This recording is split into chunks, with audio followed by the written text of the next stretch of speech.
امروز عنوان ما شما سیدنا فاروق اعظم حضرت عمر رضی الله عنه است. باز بخیر در جمعه های آینده و چی در روضه شریف چی در اینجا حضرت عثمان صاحب و حضرت علی صاحب رویش بحث میکنیم، اما قدری که وقت داریم. هر کدام اینا کسایی است که وقتی نامهایشان رو میگیری در جان لرزه میداره. عمر جان لرزه میگیره. سبحان الله. هنوز ما شما ندیده ایم، فقط عمر بگوین عمر رضی الله عنه، علی سبحان الله، عثمان جانتان حیا میگیره و همچنان صدیق اکبر. تنها اگر آدم در رابطه به فتوحات حضرت عمر صاحب یک سال گپ بزنه کم است. یک سال تنها در رابطه به غزوات و فتوحات و عدالت حضرت عمر صاحب گپ بزنه کم است، لیکن چون وقت ما شما کم داریم بعض عنوانهای ضرورتری دیگه هست، فقط یک عنوان گپ میزنیم که همین روز است. فشرده سیدنا عمر فاروق رضی الله عنه. حضرت عمر صاحب شما میشناسین که نامشان عمر است، مثل که نام ابوبکر صاحب عبدالله بود، نام اینا عمر است. اصلا بعدا هم نامشان عمر است.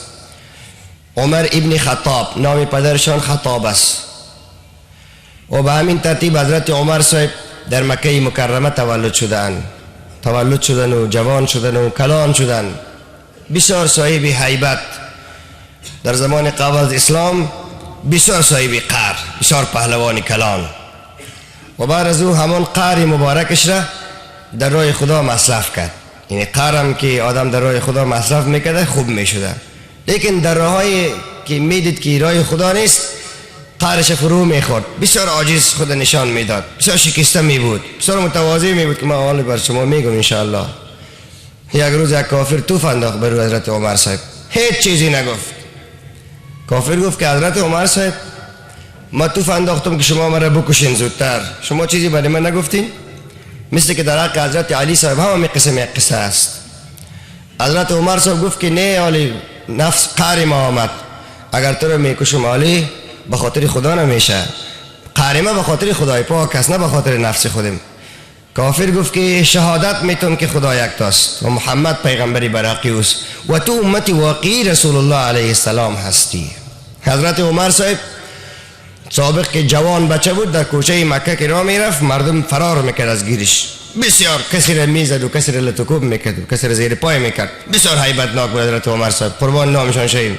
اما هیبتش باز بود که عالم امروز یک نام میبرم که به صدها شهر به دهها مملکت امپراتوری را تختش حضرت عمر به زمین سرنگون کرد و پهلوانهای مثل رستم و یزدگرد که در تاریخ نامشان است کوچه به کوچه شهر به شهر از گیر حضرت عمر فرار میکرد و میگریخت.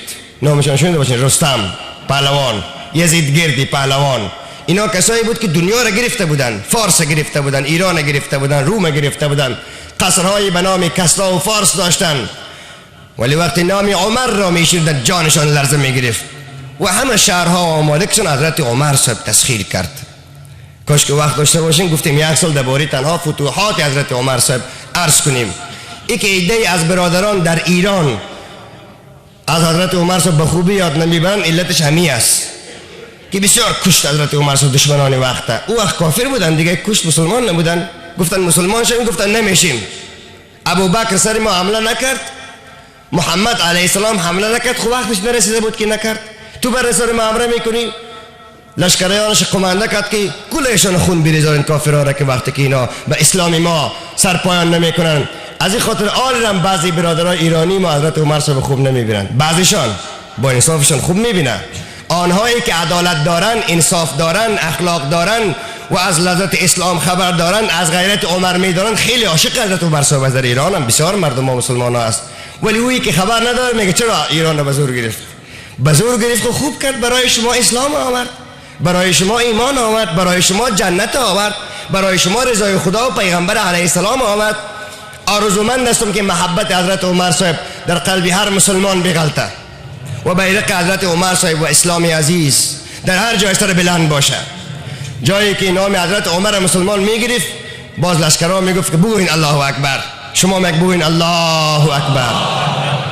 این فقط ورد زبان حضرت عمر و عمریان هم می بود که می گفتن الله اکبر. باز بگوین که الله اکبر. حضرت عمر صاحب کسی است که روز سه شنبه رسول اکرم صلی الله علیه و سلم دعا کرد که الهی یا ابو جهل مسلمان کو یا حضرت عمر مسلمان کو. او وقت حضرت نبود. روز چهارشنبه حضرت عمر جانش لرزه گرفت و مسلمان شد با دعای حضرت رسول اکرم علیه السلام. بعدا گریان میکرد. میگفتن چرا گریان میکنی؟ میگفت گریان به این است که خوب است که دعای رسول اکرم علیه السلام در حق ابو جهل قبول نشد که در حق ما قبول شد. برادران محترم، در رابطه به اسلامش اگر وقت من بعدا اشاره میکنم. اسلام آوردن حضرت عمر صاحب. حضرت عمر صاحب عزت داره بلند بالای همه صحابگان الا ابو بکر صدیق رضی الله عنه که از ابو بکر که کسی دیگر در صحابه بالا نیست. حضرت عمر فاروق رضی الله عنه جالب است، وقتی که مبارک شهید شدن زخمی شدن خونی مبارک از گردن مبارک میریخت، حضرت علی صاحب به شانه مبارک حضرت عبدالله ابن عباس دست خود مانده بود. گفت قربان شوم حضرت عمر، خداوند تو را به پهلوی رسول خدا علیه السلام برسانه، خداوند تو را به پهلوی ابوبکر صدیق برسانه، خداوند تو را مثل که ابوبکر و حضرت پیغمبر خدا تو را دوست داشت در پهلوی اونا بودی، خداوند تو را با اوراد از جنت ببره. حضرت علی صاحب گفته رایسه میگه پاره چقدر محبت با حضرت عمر صاحب حضرت علی صاحب داره. باز گفت که حضرت عمر، عبدالله ابن عباس گفت امی تو صدا در گوش میایه اما نمیفهم که کی اسی آدم. پس آن سعی کردم که حضرت علی صاحب به شانه راست ما دست شمانده و میگه پاره میزنه. گفت حضرت عمر تو کسی هستی که همیشه رسول الله علیه السلام میگفت ابوبکر و عمر به امرای ابوبکر و عمر نان خوردیم، به امرای ابوبکر و عمر آب نوشیدیم، به امرای ابوبکر و عمر به جهاد رفتیم، به امرای ابوبکر و عمر نماز خواندیم، به امرای ابوبکر و عمر راز کردیم. ای عمر کسی هستی که ورد زبان رسول الله علیه السلام بودی، همیشه میگفت ابوبکر و عمر، ابوبکر و عمر، ابوبکر و عمر. خداوند تو را با ابوبکر و عمر عشر بگردانه. عبدالله ابن عباس گفت سعی کردم که حضرت علی صاحب است. حالا اگر کس چیزی بگوید ما شما قبول میکنیم؟ کسی محض است. کسی اگر بگوید که حضرت علی صاحب حضرت عمر صاحب دوست نداشت، این راست است یا دروغ است؟ کسی محض است. حضرت علی عاشق حضرت عمر است، حضرت عمر عاشق حضرت علی است. آنقدر محبت داره. وقتی که حضرت عمر در وقت زخمی شدنش به طرف علی نگاه میکرد، اشک ریخت که از علی فراق پیدا میکنه و دنیا میره و خوش بود که از دنیا میره با ابوبکر و حضرت محمد علیه السلام نزدیک میشه. حضرت ابوبکر صدیق رضی الله عنه بعد از که در سال 13 هجری حضرت ابوبکر صدیق صاحب خلیفه اول رسول علیه السلام از دنیا رفت، از دنیا رفتن، مردم حضرت عمر صاحب را بیعت کردن. حضرت ابوبکر صاحب گفته بود که یگانه کسی که بعد از ما مقام و منزلت بلند داره حضرت عمر است. هم حضرت علی صاحب هم حضرت عثمان صاحب همه مسلمان ها دست به دست حضرت عمر دادن و همه بیعت کردن. حضرت عمر صاحب 10 سال خلافت کرده. در 10 سال خلافت آنقدر خدمت کرده که اگر یک کسی ولی واقعی باشه، مجاهد واقعی باشه، رهبر واقعی باشه، 1000 سال عمر داشته باشه و خدمت کردن میتونه که حضرت عمر خدمت کرده.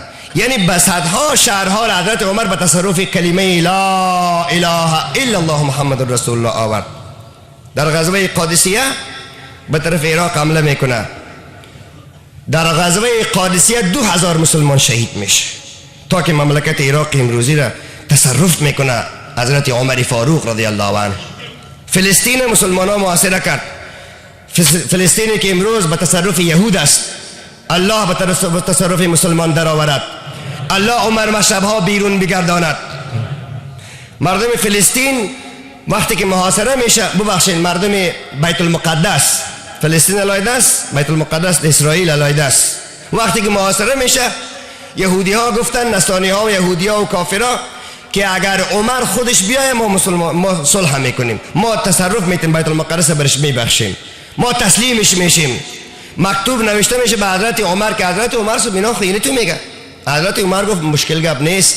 حرکت کرد، بسیار متواضع، بسیار شکسته، کالای بسیار حقیرانه میپوشید حضرت عمر صاحب رضی الله عنه. حضرت انس صاحب میفرماید به شانه مبارک 4 تا پینه بود. یک روز سر منبر سوار بالا میبرن، حضرت عمر فاروق به طرف صحابگان نگاه میکنه، تنها ازار مبارکشان 12 پینه داره. صحابه ها را گریان گرفت که ای امیر المؤمنین سیکون خلیفه مسلمان ها تنها به تنبان مبارکش 12 ایماق یا پینه زدگی است.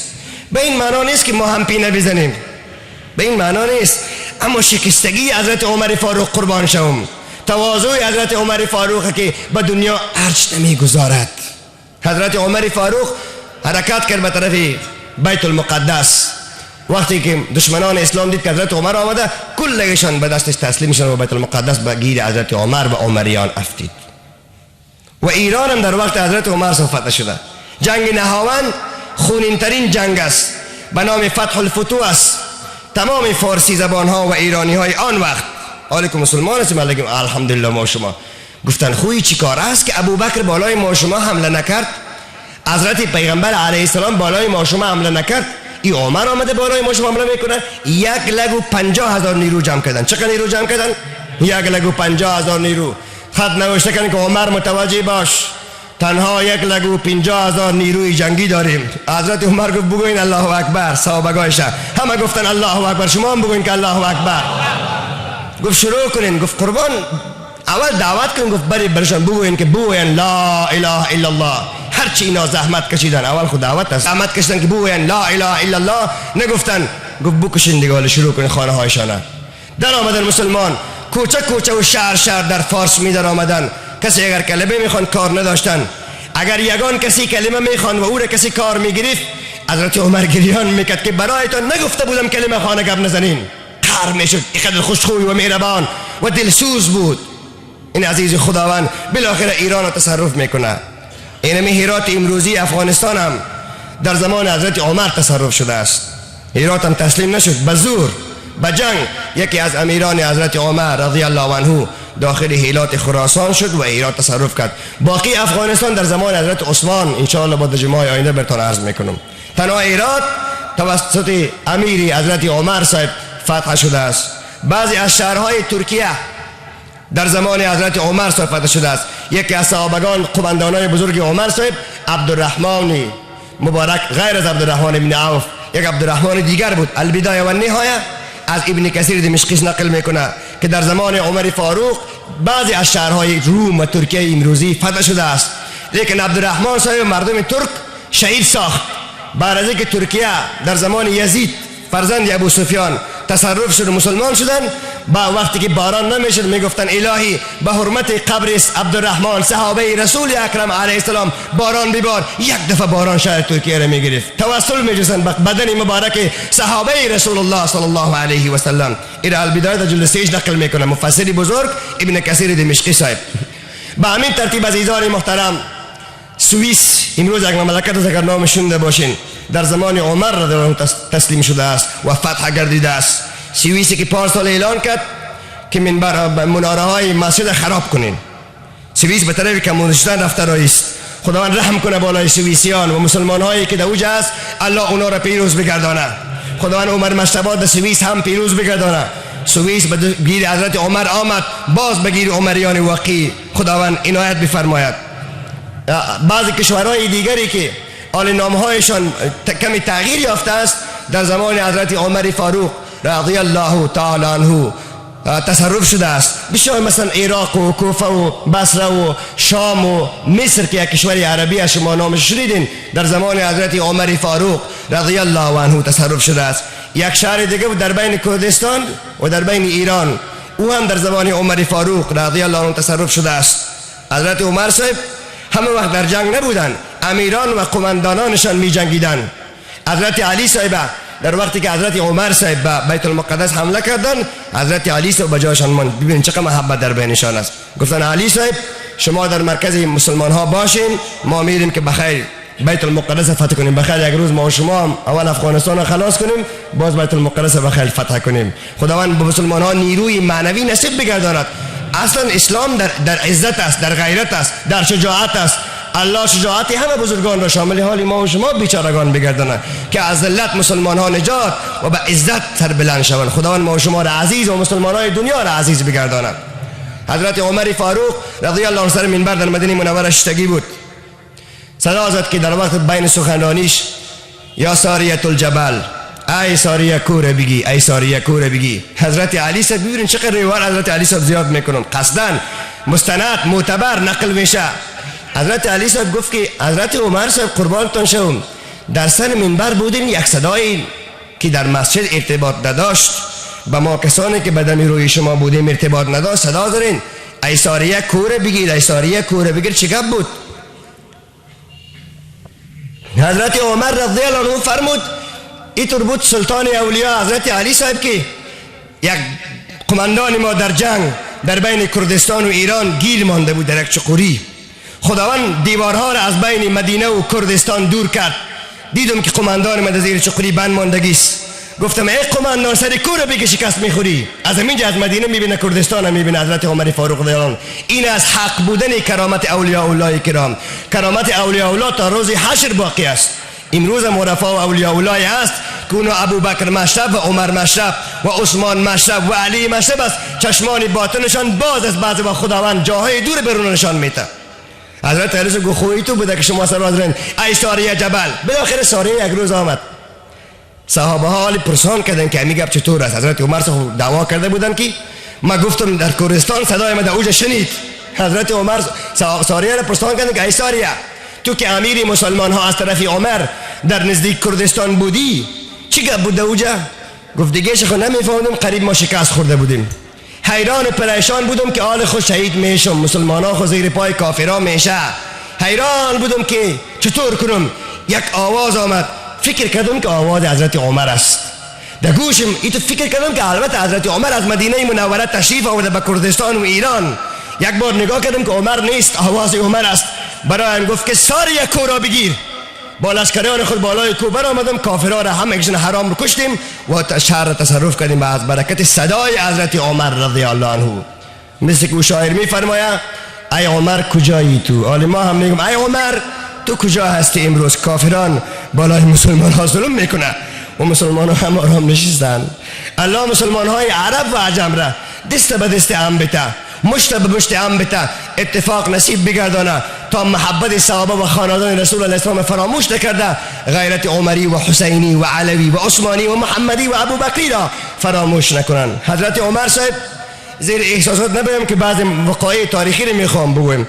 ما اگه وقت مرا گریه میگیره بلا بسیار ببخشین، باز میخوام که گریه نکنم تا که بعضی گپا از پیش میادم نروه و شما خوب گپا را گوش کنین. برادران عزیز، حضرت عمر صاحب 7 تا زن گرفته. به این معنا نیست که از 4 تا زیاد گرفته. زنش که طلاق داره با دیگه زن گرفته، یا زنشان که وفات شده با دیگه زن گرفته. یکی از زنانشان زینب بنت مزعون نام داشت، خواهر حضرت عثمان ابن مزعون صاحب که عثمان ابن مزعون وقتی که شهید میشه رسول اکرم گریان میگیره. حضرت زینب صاحب که از زنانشان است که قبل از اسلام اونا را گرفته که حضرت حفصه زن رسول اکرم علیه السلام. شما میفهمید که حضرت عمر صاحب خصوص رسول الله علیه السلام است. دختر اون مبارکی که پیشتر براتون زینب نام گرفتم دختر اونا می باشه. دیگه زناشون بر ترتیب گرفته رفتن، بعضی را طلاق داده بودن، بعضی ها میردن، بالاخره 7 زن، چی مرده چی طلاق داده شده چی زنده، اینا 7 زن در تاریخ ها حساب شده. خصوصا البدایه و النهایه ابن کثیر دمشقی، ابن اسحاق، ابن جریر و بعضی تاریخ های معتبر دیگر. برادران محترم، حضرت عمر صاحب که از زنانشان جالب این است که دختر حضرت علی صاحب است. حضرت عمر صاحب خواستگاری روان کرد پشت دختر حضرت ابوبکر صدیق رضی الله عنه، اما اونا قبول نکرد. باز خواستگاری روان کرد با پشت دختر حضرت علی صاحب. حضرت علی صاحب در خانه بودن، ام کلثوم دخترشان است.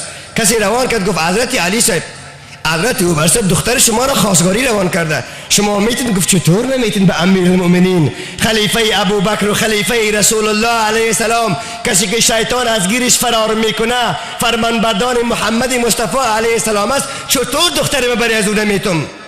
ام کلثوم با حضرت عمر داده میشه. حضرت علی خصوص حضرت عمر رضی الله عنه است.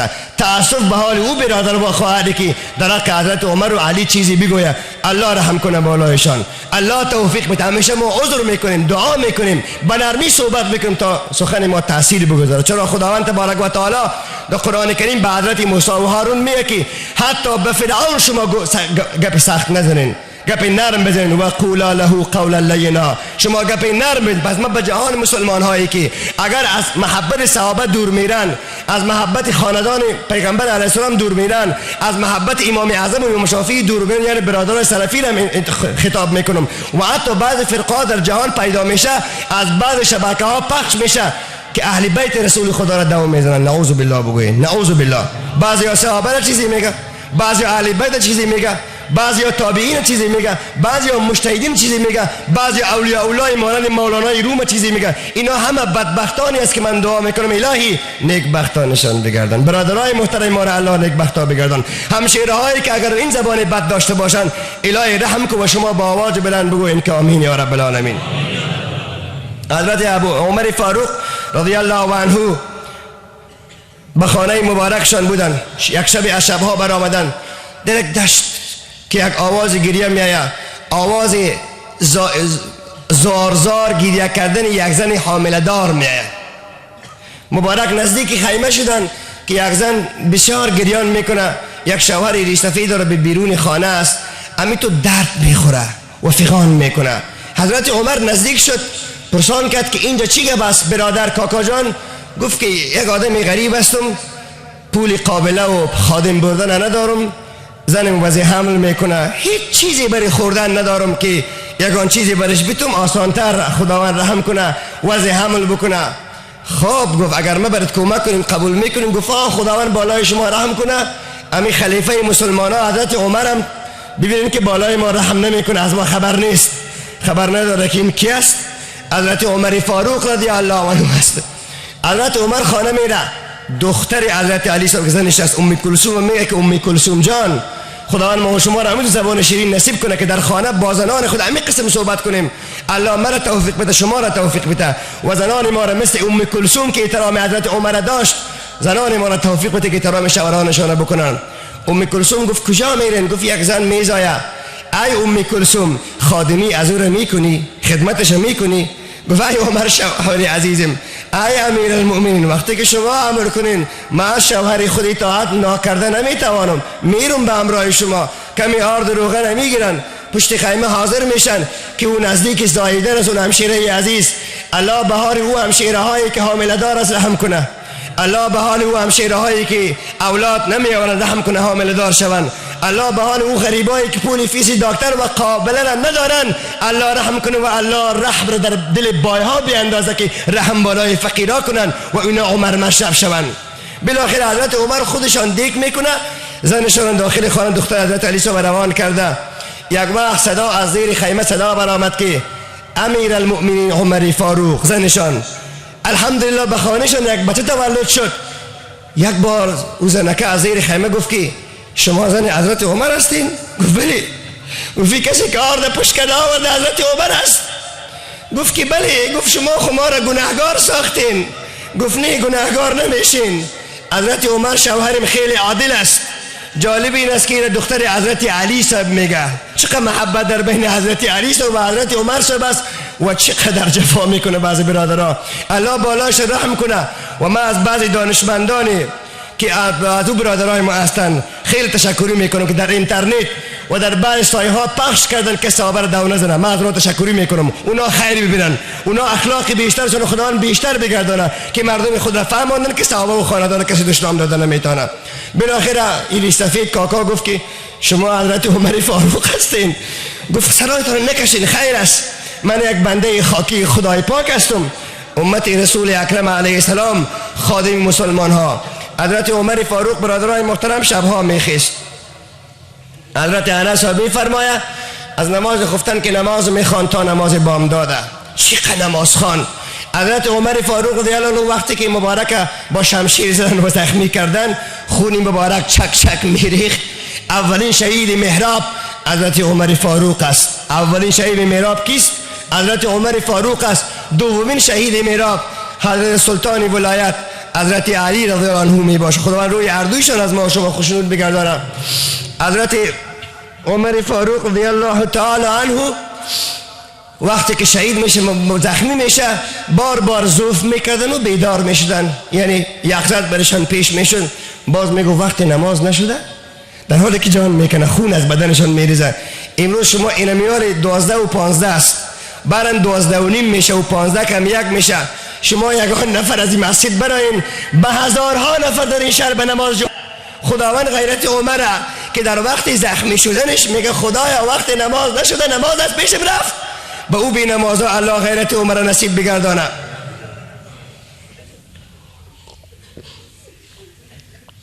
حضرت رسول اکرم علیه السلام می فرماید که خداوند اسلام به غیرت حضرت عمر عزت داده است.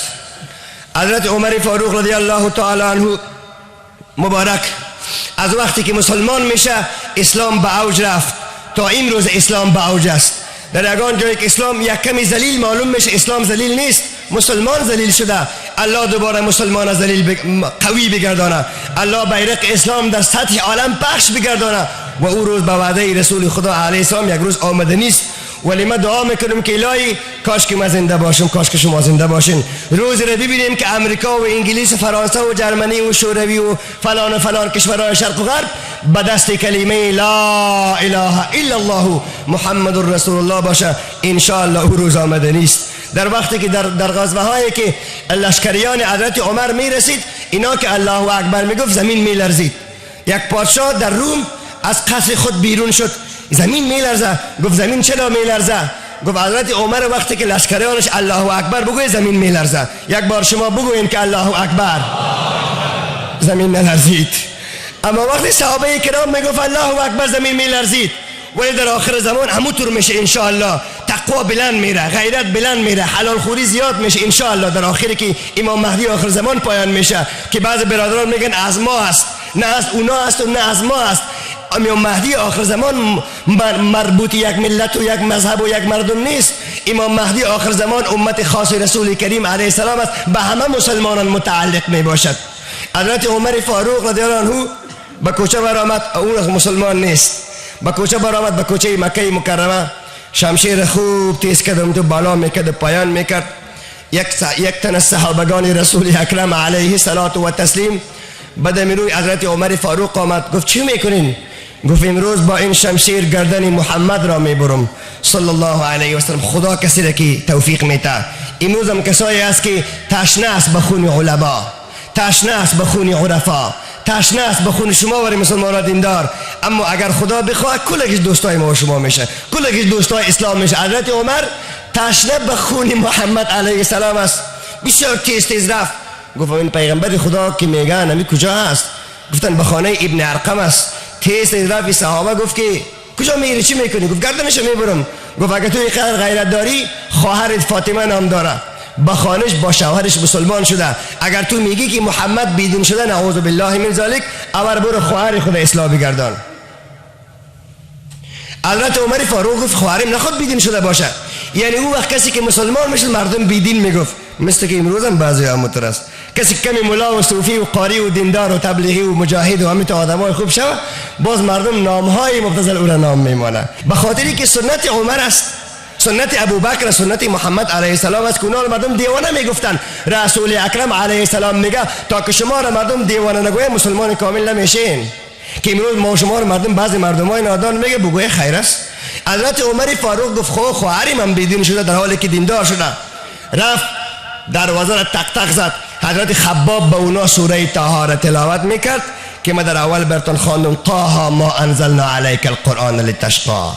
طه ما انزلنا، طه حروف متشابهات و مقطعات از معناش غیر از خداوند و دوستانش کسی دیگر نمیداند. ما انزلنا، نازل نکردیم قرآن را برای تو ای حبیبی خدا که تو سختگیر شوی یا برای خود سختی بیاری، صاحب مشقت شوی. یا رسول الله قرآن برای سهولت است، برای رحمت است، برای مهربانی است، برای برکت است. این سوره است که وسیله شده حضرت عمر مسلمان کرده. به او خود در اول سخنانی خود این سوره را برتان خواندم. از سوراخ دروازه خواهر با غیرتش دید که حضرت عمر است، عمری که وقت مسلمان نیست. الله کافران دنیا را به حرمت مسلمان شدن عمر مسلمان بگردانه یا بگیر شمشیر عمریان بدهه. حضرت عمر دروازه خواهرش واز کرد. گفت یک تلاوت بود اینجا، یک آواز خوش می آمد. چی آواز بود؟ گفت برادر آوازی نبود. گفت شوهرت کجاست؟ شوهرش دم روی آمد. شوهر حضرت فاطمه، خواهر حضرت عمر فاطمه نام داره. البدایه که همین قسم که نقل میکنه، ابن اسحاق همین قسم نقل میکنه. بعد از برادران محترم خباب ابن ارد پشت شده بود به زیر بکسی یا پشت ستونی، گفت چیزی نبود. این مبارک از برخطایی را به زیر قول خود یا به زیر کدام لباس مبارک خود خواهرش امو توته قرآن سوره قرآن پت کرده بود، بسیار برخطا شد، جانش میلرزید. گفت چرا میلرزه؟ گفت از شما میترسم دیگه، مشکل نیست، هیچ گپی نیست. شاورش دستش گرفت و با قفاق زدن گرفت، یعنی یزنی خدا. حالا که شاور زنه دوست داره، زنم شاور دوست داره، خداوند هر شاور زنه همین قسم دوست بگردانه.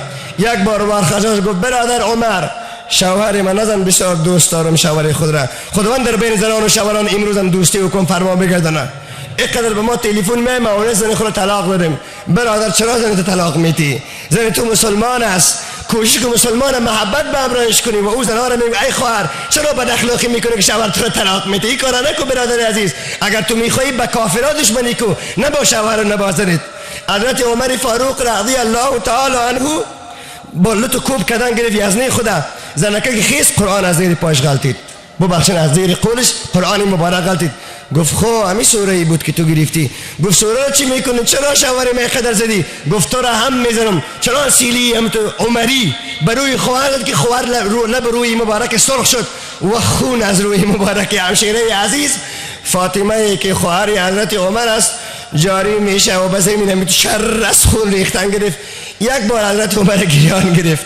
یعنی آدم که مظلوم میشه بعضی مردم دلش میسوخته، رحم به دل حضرت عمر غلطید. گفت خواهر مرا ببخشی که تو را یک سیلی دارم. گفت تو را نمیبخشم. چرا مرا زدی؟ مسلمان شده، مسلمان به حضرت محمد ایمان آوردیم. این قرآن کلام خداست. آره میخوای خونم را بریزن یا گردنم را بزن، من از اسلام نمیگردم. حضرت عمر پیش خود فکر کرد، سر خود پایان کرد، گریان گرفت که چرا یک زن قدر با غیرت است. البته این دین حق است که یک زن ای تو با غیرت است. وقتی خواهرای ما را بی ستر میبینه مردم، وقتی خواهرای ما را بی حجاب میبینه مردم، وقتی خواهرای ما میرقصه اگر دور از خواهرای شما عزیزان باشه، مردم میگه البته دین اینا حق نیست. وقتی خواهر ما گریه میکنه، وقتی خواهر ما نماز میخوانه، وقتی خواهر ما سخن به خواهران دینی میگویه، وقتی خواهر ما تهجد میخوانه، وقتی خواهرای ما به کوچه و بازار نمیگرده، مردم میگه حتما دین اینا حق است. مثل که حضرت عمر گفت گریان کردم، به دل خود گفتم که یک زن خود غیرت نداره. البته دین اینا دین غیرت است که از من نمیترسه، میفهمه که گردنش میبرم و میگه که برو دلت خلاص ما اسلام آوردیم. گفت که خواهر مسلمان میشم و کلام بیار که ما بخوانم. گفت نه شما ناپاک هستین، شما غسل بکنین. حضرت خباب گفت که از پشت ستون شنیدم میگه پاره، فهمیدم که حضرت عمر مسلمان میشه. لیکن حضرت عمر همی تو چورت میکنه، سرش پایان سکوت. بعد از اینکه از خانه خواهر برآمد، بعد از اینکه به حضور رسول کریم علیه السلام رفت، بعد از اینکه کلمه اسلام عرضه کرد، از پیش پرسان کردن که چرا سکوت کرده بودی؟ چرا آرام شده بودی؟ گفت این تو بود که یک روز قبل از او نصف شب تیر می شدم، گفتن پیغمبر خدا نصف شب آمده از ترس بدبختار قرآن میخوانه در مکه مکرمه. گفتم بیام قرآن بشتم که قرآن چه رقم کلام است. او وقت مسلمان نشده بودم، یک شب قبل از این واقعه خواهر. گفت در پشت خانه پرده خدا، خانه کعبه، پرده خانه کعبه خود را مخفی ساختم که رسول الله چه قرآن میخوانه. یک بار برای گریان گرفت به خانه رسول اکرم علیه السلام. ما همونجا قریب ایمان آورده بودم، فکر کردم در اینجا که الهی تو خود من در اوج ایمان نصیب کرده بودی، ولی امروز خواهر ما ثواب گرفت.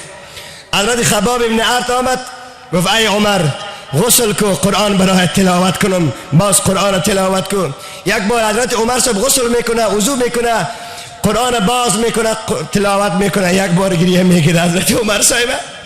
حضرت عمر صاحب بعد از اینکه مسلمان هم میشه هرگاه قرآن میشنید گریان میکرد و ضعف کرده به زمین میغلطید. ما بارها مسلمان ها را دیدیم که سخنرانی را میشنون، قرآن را میشنون، نعت را میشنون، اما گریه خو نمیکنن. مثل که شما کاش که مثل شما گریه بکنن. گریه خو نمیکنن اما مصروف کارم میباشه، خنده هم میکنن و میگه که عروسی یا ختم قرآن در عروسی قرآن خوانده شود. در حالی که حضرت عمر گریه میکنه به قرآن. قرآن کور لرزانده است، قرآن آسمان برداشته نتوانسته است، قرآن زمین گرفته نتوانسته است، قرآن قلب مسلمان میبردارد. حضرت عمر ارگاه قرآن میشنید بعد از اون که مسلمان هم میشه به زمین میافتید و گریان میکرد، چند شب و روز مریض میشد. الله محبت قرآن از قلب ما و شما برادران عزیز بیرون نگردانه. حضرت عمر صاحب گفت که خوب کجاست اون محبوب که محمد نام دارد؟ حضرت خباب گفت بیا من تو رو میبرم، خانه ابن ارقم است. حضرت عمر شب شب رفت دروازه رسول الله علیه السلام، مرکزیت مسلمان ها را تق تق زد. حضرت حمزه صاحب که چند 3 روز پیش مسلمان شده بود از سوراخ دروازه دید که حضرت عمر صاحب است. گفت خب حضرت عمر البته جنگ کردن آمده است، پهلوانی کردن آمده است. رسول اکرم صلی الله علیه و سلم گفت چی گفت از حمزه؟ گفت که عمر آمده قربان با شما میرزمه. از سوراخ دروازه دید رسول اکرم بسیار شجاع بود، قربانشان شوم، بسیار با غیرت بود، بسیار پهلوانم بود، بسیار معنویت قوی که آن آدم داشته باشه قوی بدنش هم قوی می شده. حضرت پیغمبر علیه دروازه رو باز کرد، از کمربند حضرت عمر گرفت، گفت که به دشمنی آمده ای تا به آسمان بلندت کنم و به زمین سرشت بسازم یا کلمه عرضه میکنی؟ یک بار دید که چشمای حضرت عمر پر از اشک است. گفت چرا گریه میکنی؟ گفت اشهد ان لا اله الا الله وحده لا شریک له و اشهد انک محمد رسول الله. شهادت میتم. مسلمان ها در نیم شب در خانه شنیدن که یک آواز بلند که آواز پیغمبر علیه السلام نیست. یعنی آواز کیست؟ آواز حضرت عمر فاروق رضی الله عنه است. بلند میشه. یک باری 40 نفر صحابه یا 39 نفر گفتن الله اکبر. شما هم بگوین که الله اکبر. همه گفتن، کافرها در خانه هاشون شنیدن که الله اکبر، گفتن یا عمر مسلمان شده، یا کدام کلان بزرگی ما مسلمان شده که مسلمان ها به جرأت گفتن الله اکبر. فردا دید که مسلمان ها نماز میخوانه. حضرت عمر صاحب گفت چی میکنید؟ گفت نماز میخوانیم، عبادت میکنیم به دربار خدای خود. گفت چرا گرد خانه کعبه نماز نمیخوانین؟ خانه کعبه خو از ما و شما مسلمان هاست. گفت کافران تو خوب میکنه ما را. گفت آن جایی که عمر باشد، آن جایی که عمر باشد، اگر کافر میخواد زنش بیوه شود فرزندش یتیم، در برابر شمشیر عمر بیاید. باز تکرار میکنم، ای عمر کجایی تو امروز؟ الهی به حرمت غیرت عمر به هزارها عمری ها را پیروز بگردان و هم رزم مسلمان در برابر بیدینان و دشمنان اسلام بگردان. حضرت عمر صاحب رضی الله عنه پیغمبر اسلام خواهش که قربان یا رسول الله پدر و مادرم فدایتان باشه، من میخوام که شما برای مثل آفتاب من بادگار دست راست شما میشم. حضرت حمزه به دست چپ شما استاد شوه، ای 40 نفر دیگه کمیابیش به پشت سر شما استاد شوه، به خانه کعبه نماز میخوانیم. وقتی که اینا از خانه ابن ارقم صوبکی برآمد گفتن بگوین الله اکبر. با شما هم بگوین که الله اکبر. همه گفتن الله اکبر. کافرها را گفت شمشیر کشید، گفت به خدا هر کافری براید سرش را از تن جدا میکنم. هر کسی میخواد زنش بیوه شود یا یتیم، عین گپی را که حضرت علی صاحب روایت میکنه. هر کس که از مکه مکرمه هجرت میکرد به طرف مدینه منوره مخفیانه هجرت میکرد. حضرت علی صاحب روایت میکنه. اما یگانه کسی که اعلان کرد کسی میخواد زنش بیوه شود یا طفلش یتیم شود برد بگیر عمر. عمر مثل نر و مرد ها واری از مکه به مدینه هجرت میکنه. هیچ کافری چیز حضرت عمر گفتن نتوانست. حضرت عمر علوی به مکه مکرمه طواف کرد، با خانه خدا حافظی کرد. خدا شما را به او خانه زیبا برسانه و راهی مدینه منوره میشه. بعد از اینکه اینا طواف کردن و پس رفتن به خانه ابن ارقم، از آن روز افزون مسلمان ها زیاد شده میرفت. بعد از اون مسلمان روز افزون زیاد شده میرفت. او را اگر ما بگیم وقتی ما و شما میره، حضرت عمر صاحب در سال 6 هجری مسلمان شده است. حضرت عمر صاحب یار دومی رسول اکرم علیه السلام است. مشکات مبارک نقل میکنه رسول اکرم صلی الله علیه و سلم میفرماید از کوچه ای که شیطان میگذره اگر بفهمه که عمر از راه خود عوض میکنه، دشمنان اسلام وقتی در کوچه می عمر است فرار میکردن و طفلکانشان از عمر فاروق رضی الله عنه میترسید. یگانه کسی که پیغمبر علیه السلام است حضرت عمر فاروق خطاب میکنه. در روزی که حضرت عمر صاحب با جناب پیغمبر علیه السلام از خانه مبارکشان برآمد، در همه روز پیغمبر گفت که ای عمر تو فاروق هستی، ما هم عنوان گذاشتیم سیدنا عمر فاروق. حضرت عمر فاروق در خانه یک روز نشستگی بودن. یک مسلمان و یک یهود جنجال داشت، لیکن جنجال یهود جنجال سری مسلمان بود، یعنی مسلمان ملامت بود، یهود ناملامت بود. هر دوشون به خدمت رسول اکرم علیه السلام رفتن. پیغمبر خدا خوب با انصاف با عدالت است. گفت گرچند تو کافر هستی اما گپی تو به حق است. حق مسلمان ها گفت که حق کافر بده. صحیح مسلمان که مسلمان نبود، منافق بود، یعنی کافر بود در زیر دل. گفت نه من فیصله رسول الله السلام قبول ندارم. رفت به پشت خانه حضرت عمر، دروازه‌اش را تق الباب زد، از دروازه بیرون شد. گفت چی بس؟ گفت قربان پیش شما آمدیم فیصله کنیم. گفت چی فیصله؟ گفت این دشمن مسلمان است، من مسلمان هستم، اما شاید این به حق باشه، زمین این میگه که زمین ما گرفتیم، در حالی که دروغ میگه. حضرت عمر اشاره کرد که شما به نفع ما فیصله بکنین. حضرت عمر که رشوت خور نیست، حضرت عمر که قانون قرآن را زیر پا نمیکند، حضرت عمر که هیبت دارد، حضرت عمر که مسلمان واقعی است. گفت قبل از این پیش کسی دیگه هم رفته بودین؟ پیش ابوبکر رفته بودین؟ گفت نه. گفت پیش رسول اکرم رفته بودین علیه السلام؟ گفت که بله. گفت چی فیصله کرد؟ گفت که مسلمان، گفت زمینی که یهود بده. گفت خب فیصله کرد رسول الله همینطور؟ گفت بله. ها. گفت خیمه خانه دارم، پس برای فیصله میکنم، چون منافق کشتارش جواز داره، کافر است. در خانه دارم شمشیرش گرفت. زنش گفت که عمر چی میکنی؟ گفت فیصله میکنم در حق کسی که دشمن رسول الله علیه السلام است. از خانه بیرون شد، گردن مسلمان زد. مسلمان نبود، منافق بود، کافر برای مسلمان بود.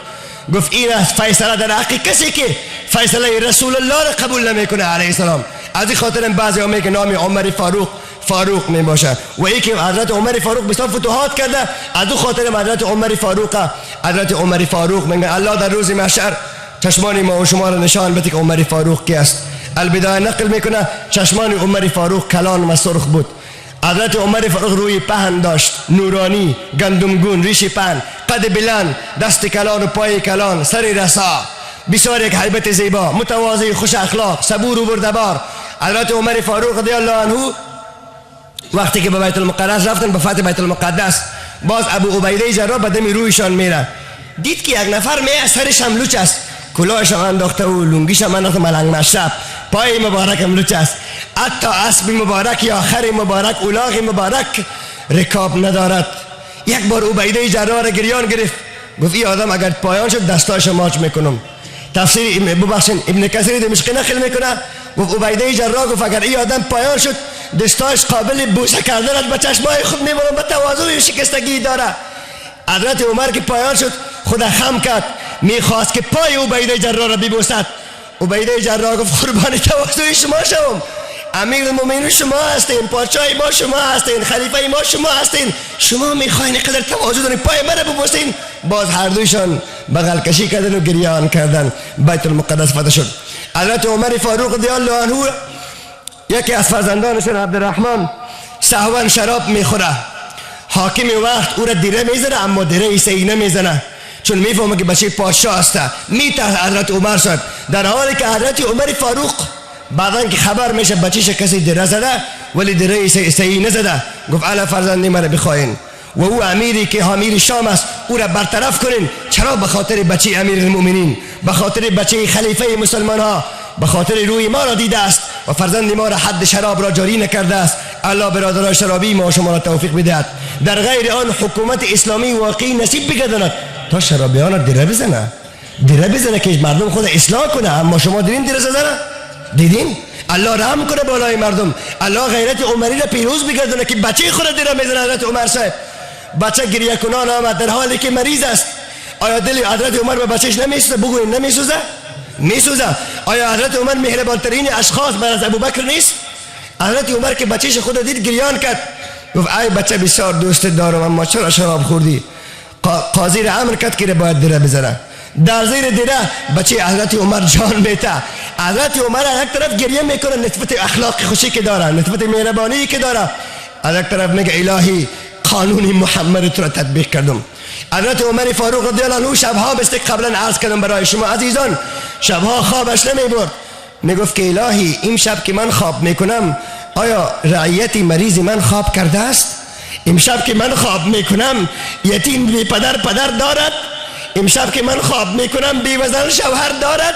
این شب که من شکمم سیر است. حضرت عمر صاحب از دستی که نان کم میخوردن پوست مبارک سیاه شده بود.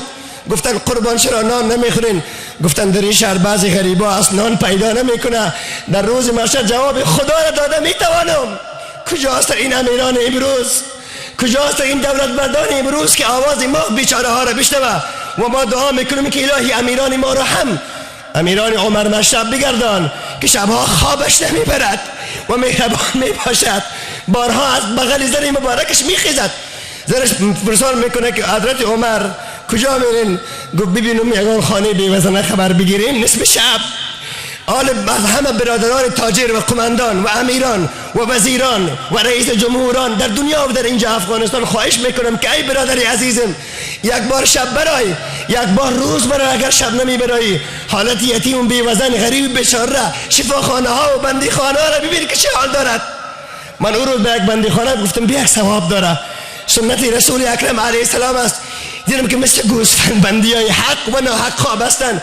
باور کنین شیشتن تانستم گریه هم گرفت. پیش اونا عشق خود را پاک کردم تا اونا ورخطا نشود. گفتم برادرها به ما دعا کنین که الله گناه ما را ببخشه و الله شما را از اینجا بخیر به خوبی اگر به حق باشین الله رها کنه. بعد ده ها و صدها بندی بود، کسی پرسانش نمیکرد که چی کاره است و چی گناه کرده است. الله بالای همه بندیان بنا حق رحم کند و کلانهای ما را عمر مشرب و ابو بکر مشرب و عثمان و علی مشرب و محمد مصطفی علیه السلام مشرب بگردانند. حضرت عمر صاحب یک شب مبارک برآمدن، تنها می برآمدن، حاضر باش نگشتاندن. خب ما نمیگیم که امروز بزرگا حاضر باش نگردن، بگردانن، اما کمی توکل خدا هم باشن. حضرت عمر فاروق رضی الله عنه تنها. غلام گفت که شمشیر خدا گرفتم، گفتم امی حضرت عمر کسی نزنه؟ تنها خصوصی میرفتم که مرا نبینه جنگ میکنه که چرا از پشت ما آمدی، مرا خداوند نگاه میکنه. حضرت عمر فاروق برآمد. غلام گفت کجا میری؟ گفت ایش قربان بگذارین که با شما را دوستان با شما برم. گفت اردوی ما غلامشون قصه کرد به یک دشت برآمدیم. از دور آواز یک آه میآید مثل قصه قبلی واری. این البدایه نقل میکنه، ابن کثیر نقل میکنه، ابن جریر نقل میکنه، بعض تاریخ‌های دیگه تبری نقل میکنه. حضرت عمر گفت نزدیک شدم به این دشت که یک زنکه بیوز گریان میکنه. خوب نزدیک شدم، گفتم خواهر چرا گریان میکنه؟ گفت هیچ، تفلکا را به خاطرش گریان میکنم. گفت چی جوش میتی؟ یک دیگه جوش میته با چکماق در داده. گفت گوشت بریان جوش میتم. حضرت عمر فاروق صاحب باز نزدیک آمدی همشیره پیچ سفید. گفت ببخشید که من یک زن بیوزن هستم، شوهر ندارم، گوشت بریان نه سنگ بریان است. سنگ در بین دیگ انداختیم. من به خاطر بر شما گوشت بریان گفتم که طفلا خبر نشه. برای طفلا گفتم که شما خو کنین، من براتون گوشت بریان پخته میکنم، اما سنگ از بازی دادیم ای کاکا جان، نمیشناسه که عمر فاروق رضی الله عنه هسته. باز زنکه گفت که بیوزن گفت کاکا جان خداوند در روز قیامت از پادشاه ها و امیرای مسلمان پرسان نمیکنه که با بیوزن را خبر نمیگیرن. یک بار حضرت عمر گریان گرفت. گفت پرسان میکنه خواهر. او چند از جایش خیز به خانه رفت، دروازه را تق تق میکنه. برادران عزیز لایق زورتان دستگیری غریبا را بکنین، لایق زورتان دستگیری گناهگارا را بکنین، دستگیری بدبختا و روسیا ها را بکنین که مردم تباه شده بعضیا. حضرت عمر صاحب به خانه آمد. غلامش گفت این بوجی آرده با پشتم بان. گفت قربان بگذارین که من بوجی آرده پشت کنم. گفت در روز محشر بار عمر تو پشت میکنی؟ پشت کردن میتوانی؟ گفت نه بار شما را هیچ کس پشت کردن نمیتواند. بوجی آرده امی تو نفسک زده، عرقک از پیشانی مبارک ریخته. کاش که یک عرق به چشم ما میریخت که به خلق خود فرو میبردیم و در روز محشر میگفتم الهی در درونی ما یک عرق عمر است رضی الله تعالی عنه. یکی از کتابای معتبر نقل میکند اگر به سینه جوان نوشته شود عمر، او را شیطان شب بازی داده نمیتواند و او احتلامی نمیشود. از برکت نام عمر رضی الله عنه هنوز که ما عمر را ندیده ایم، الهی در روز محشر ما را به عمر یک جای بگردان و ما را در دنیا عمر مشرب و ابو بکر مشرب و عثمان و علی مشرب بگردان. حضرت عمر فاروق رضی الله عنه نزدیک خیمه شد. بیوزنکت خواست، گفت که خواهر عزیزم من یک آدمی هستم بسیار گناهگار هستم، ببین عزیزان محترم امی آرد ما را قبول کنین.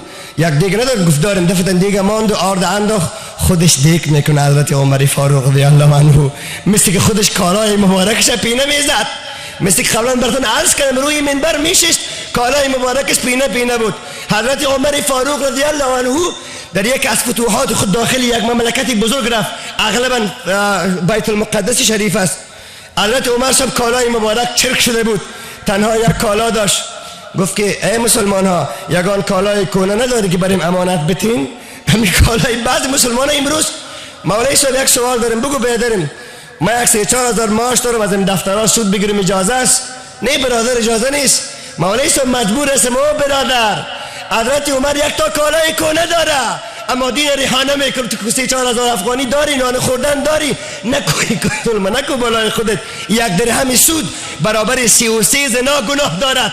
الله رحم کنه بالای سودخوران و سودگیران و این بانک های مبتذلی که برادرای مسلمانی ما هستند، الله توفیقشان بده که رحم بالای ملت اسلام کنن، نکشن غریبان ما رو به تباهی، نکشن پولداران ما رو به حرام. الله بالاشان رحم کنه. حضرت عمر فاروق کالایشان رو میته و به امانت میگم کالای ما رو خود یک شستشو بکنین، کالا رو میشن دوباره این کار رو حضرت عمر صاحب میپوشن. خب باز میگم به این معنا نیست که ما کالای کنه بپوشیم، اگر نه میپوشین پروا نداره. سنت حضرت عثمان غنی هست که بعد جمعه آینده براتون میگم، سنت ابوبکر صدیق است، سنت امام اعظم است، سنت امام بخاری است کالای نو پوشیدن. یعنی اگر کسی کونه هم داره، غریب هم است، مظلوم هم است، یتیم هم است، بی‌وزن هم است، نادار هم است، او هم پریشان نشوه که او سنت عمر تعقیب کرده. به حقارت منگر سوی فقیران ز نظر که رسولی عربی سروری درویشان است. حضرت محمد مصطفی علیه السلام این شکل بود. بالاخره ایزا نکه که نان خورد و بچه هایش بیدار کرد، گفت بچه جانا بخیزین که یک کاکای مهربان آمده، کاش که امیر المؤمنین میشد، کاش که امیر بجای عمر تعیین میشد. چقدر لطیف است، چقدر مهربان است، چقدر دلسوز است. این تفلکا گفت مادر جان خیلی دعا میکنیم به این کاکا. دستا را بالا کردن گفتن الهی از این کاکا راضی باشی، این کاکا را امیر المؤمنین تعیین کو. غلام خیست میخواست بگوید که امیر المؤمنین است. حضرت عمر گفت اچو باش، آرام باش. دعا که کرد صحیح شد دیگه. حضرت عمر گریه کردن میامد میگفت الهی در روز محشر از عمر نپرسی، وقتی ما شما نزدیکی خلاص شدن است. حضرت عمر صاحب 10 سال خلافت کرده، در 10 سال آنقدر خدمت کرده که اگر گفتم 1 سال بگویی ذره اش را نگفته ای. عدالت کرده، نماز خوانده، انصاف کرده، گریه کرده، فتوحات داره، شجاعت کرده، محبت کرده. و جالبی است که به خاندان رسول خدا خدمت کرده، به اهل بیت رسول الله علیه السلام ماهانه و هفتوار از بیت المال روان میکرد. اگر کسی تال بده جنگش میکرد که چرا خاندان امام حسن امام حسین، خاندان علی رضی الله عنه، خاندان دختر محمد را خبر نگرفته ای. یگانه شجاعت حضرت عمر در اینجاست که از خاندان پیغمبر علیه السلام خبرداری کرده. حضرت عمر صاحب بالاخره ریش سفید شد، 63 ساله شد یا 53 ساله شد. اغلب روایت که مشکات مبارک نقل میکنه از صفحه آخرش میگه که حضرت عمر صاحب 63 ساله شد، ریش مبارک سفید، حج مبارک رد. گفت ای الله گناه عمر را بخشش کو، ای الله خطای عمر را بخشش کو. عمر خطا داره و گریان میکنه که ای الله خطای عمر را بخشش کو. باز گفت الهی ریشم سفید شده، خدمت ناچیز کردیم، به دربارت قبول کو، شهادت آرزو دارم، مرا شهید بساز پروردگارا. حال دل ما دنیا گرفته، خدایا عمرم پایان شده شهادت و هر مسلمانی آرزوش باشه. باید بوی خدای عمر با برکت بده، عمر ما دراز بکو، خدمت در دین بکنم، دا آخر که ریش سفید شدم شهادت نصیبم بگردن. خوب اگر در جوانیم باشه مشکل نیست، ولی که آدم در جوانی آدم خدمت کنه خوب است که در رسیدگی شهادت به هر مسلمان نصیب شود. این آرمانی هر مسلمان، هر برادر و هر خواهر باید باشه. حضرت عمر فاروق رضی الله تعالی عنه گفت الهی شهادت نصیبم کو.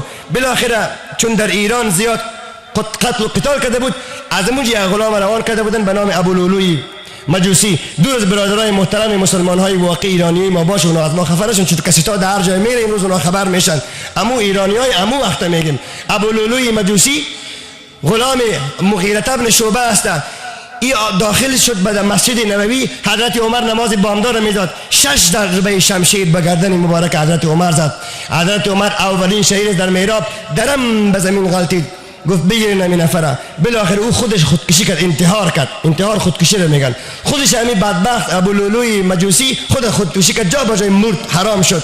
این مجوسی بود، مسلمان هم نبود، بنان مسلمان آمده بود.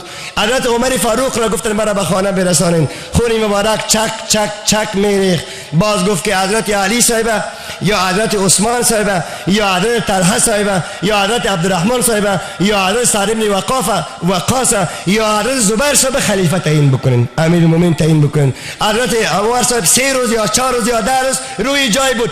در 3 محرم یا در 10 محرم دفن شد حضرت عمر صاحب. یعنی یکی از واقعی مهمی 10 محرم اگر شهادت امام حسین صاحب است، دفن و قبر و جنازه وفات حضرت عمر سام به یک روایت ارجح می باشه. حضرت عمر رضی الله عنه روزی که مبارک به تخته و تابوت کشید به شهر زیبای مدینه منوره کشاندن، حضرت عمر وصیت کرده بود که مرا به پهلوی رسول الله دفن کنین، لیکن از زن نازنینش اجازه بگیرین. تابوت به شانه مسلمان است، به مدینه منوره رسید. خداوند ما و شما را به اوجه برسانه که بگویم ای عمر سلام به تو، ای ابو بکر سلام به تو، ای محمد مصطفی سلام به تو. خدا کنه که سلام ما و شما گناهگاران رو و علیکم بگوین. در اونجا که رسن گفتند ای عایشه عمر به ما وصیت کرده بود که اجازه میده در پهلوی شوهرت عمر را گور کنیم، چون جای حضرت بیبی عایشه بود که باید در اونجا دفن میشد، استحقاق اونا بود. حضرت عایشه گریان کرد گفت جان فدای عمر فاروق باشد، جای که مشکل نیست. من ایثار کردم و دادم برای حضرت عمر، عمری با هیبت، عمری شجاع، عمری با فتوحات، عمری با عدالت، عمری با انصاف که یک تا گوسفند در زمان حضرت عمر در یک پل داخل شده بود، شبا گریان میکرد که الهی در روز محشر پرسان نکنی که یک گوسفند پایش در وقت خلافت من میده شده است. حضرت علی صاحب بارها که حضرت عمر صاحب میرید میگه حضرت عمر صاحب بسیار عدالت کردین، ما را در جنجال انداختین، بعد ما خلافت مثل شما شده نمیتونیم، نشود که ما از ما سخت‌تر پرسان کنه. ببینین که چقدر محبت در بین خاندان و صحابگان و دوستانی واقعی رسول الله علیه السلام است. الله همه برادران را توفیق عنایت بفرماید که از این گپا آگاه شوند، این گپا را به یک دیگه برسانند. کست ها الحمدلله امروز نشدنش به هر جا برسانن، گوش کنن، خوب دقیق شوند و انصاف کنن و از خدا بخوان الهی بگوین همین گپ خو حق است، چرا ما برای ناحق برویم. الله همه مسلمان ها را دعا میکنیم که مرحمت بفرماید. حضرت عمر صاحب در سن 63 سالگی یا 55 و 53 سالگی به اختلاف روایت شهید شدن و دفن شدن در پهلوی رسول اکرم علیه الصلاه و التسلیم.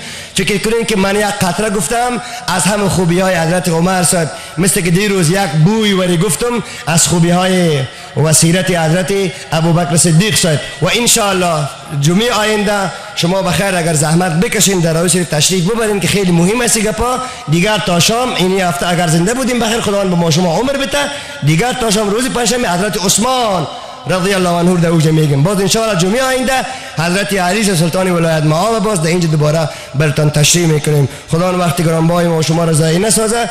دعا نمیکنیم چون وقتی ما و شما پوره شده، فقط چون دست بلند کردن بسیار ثواب داره یک بلند میکنیم. 100 حدیث متواتر تنها در رابطه به دست بلند کردن است که رسول اکرم علیه السلام میفرمایند وقتی که بنده ها دست به آسمانی بلند میکنه خداوند به حدیث قدسی شریف نقل میکنه من حیای می که دعایشون قبول نکنم. به خاطر همین 100 حدیث متواتر که در کتاب های معتبر مثل مصطلح الحدیث که کسی که دوره حدیث میکنه مصطلح الحدیث میخونه در همون نقل میکنه که 100 حدیث معتبر تنها در اثبات دست بلند کردن در دعا میباشه. بعضی برادران دست بلند نمیکنه ولی سنت است. برادران محترم دستا بلند باشه.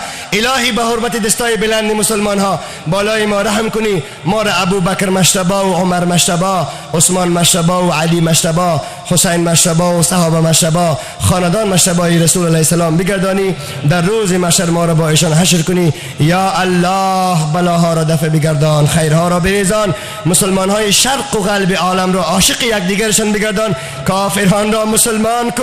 اگر لیاقت اسلام را ندارند مسلمان ها را توفیق تا بالای کافران برند، نه کافران را بالای مسلمانان. اللهم اجعل آخر کلامنا فی الدنیا لا اله الا الله محمد رسول الله. چی ترغلی جهالت لدنیا لاړو د بوتانو عبادت لدنیا لاړو چی ترغلی جهالت لدنیا لاړو د بوتانو عبادت لدنیا لاړو